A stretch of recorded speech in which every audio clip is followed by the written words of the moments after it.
کسی سے محبت کیوں ہوتی؟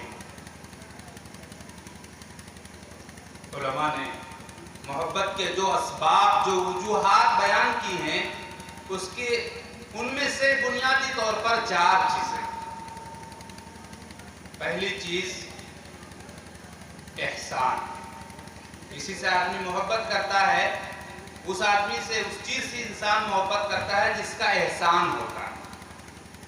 تو اس احسان کی قدردانی کے جذبے کے اثر سے انسان کے دل میں، اس کی طبیعت پر اس شخصیت کا یا اس چیز کا ایسا اثر بنتا ہے اور ایسا اثر قائم ہوتا ہے کہ وہ اس کا محبوب، اس سے محبت کرنے والا بن جائے۔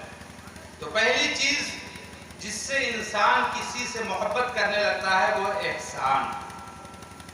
دوسری چیز جو انسان کے لیے محبت کا سبب بنتی ہے وہ ہے حسن اخلاق۔ کسی نے آپ پر کوئی احسان نہیں کیا، کسی نے آپ کے ساتھ کوئی نوازش نہیں کی، لیکن اس کے اخلاق، اس کا کردار ایسا عمدہ، پاکیزہ، شیریں کہ آپ خود بخود اس کی طرف کھنچ جاتے ہیں، اس سے متاثر ہو جاتے ہیں اور نتیجتاً اس سے آپ محبت کرنے لگتے ہیں۔ تیسری چیز ہے حسن و جمال، یعنی اس کے جسم کی، اس کے ہیئت کی ایسی ساخت ہوتی ہے، خدا کی طرف سے اس کو ایسا تراشا اور بنایا جاتا ہے کہ اس کا وہ مجسمہ آپ کی طبیعت پر ایسا حاوی اور طاری ہو جاتا ہے کہ آپ جی چاہتا ہے کہ بس اسی کو دیکھتے رہیں اور اسی کو اپنی نظروں کے سامنے اور اپنے احساسات میں پاتے رہیں۔ اور چوتھی چیز ہے اعلیٰ حسب و نسب۔ یہ 4 اسباب ان لوگوں کے لیے ہے جن کی فطرت میں سلامتی ہو، جن کی طبیعت میں سلامتی ہو، جو تہذیب اور سلیقہ مند ہو۔ ورنہ محبت کا کیا مفہوم اور محبت کا کیا معنی رائج ہے آپ حضرات بخوبی جانتے ہیں۔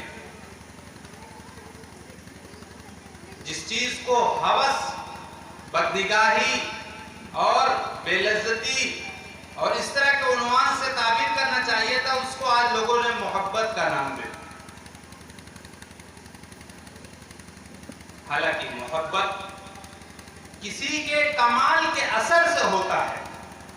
جس شخصیت سے، جس ذات سے آپ محبت کرنا چاہتے ہیں یا کر رہے ہیں، اس کے کمال سے متاثر ہو کر آپ اپنے دل اور دماغ کو اس پر ہار دیں، اسے محبت کریں۔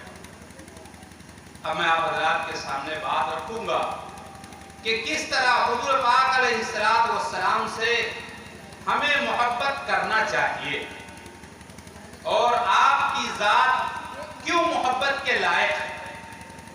پہلی بات تو یہ ہے کہ حضور پاک علیہ السلام خود اللہ کے محبوب ہیں۔ محمد آپ کا نام ہے، اللہ تعالی کی طرف سے خود ان کی تعریف ہوئی ہے، وہ محبوب خدا ہیں۔ ظاہر سی بات ہے کہ جب وہ محبوب خدا ہیں تو ساری انسانیوں کے لیے، ساری انسانیت کے لیے وہ محبوب ہیں۔ لیکن اگر عقلی اعتبار سے بھی دیکھا جائے اور محبت کے اسباب آپ کی ذات میں، آپ کی شخصیت میں تلاش کیے جائے تو ہمیں مکمل طور پر آپ کی ذات میں وہ چیز ملے۔ پہلی چیز میں نے بتایا کہ محبت کا پہلا سبب ہے احسان۔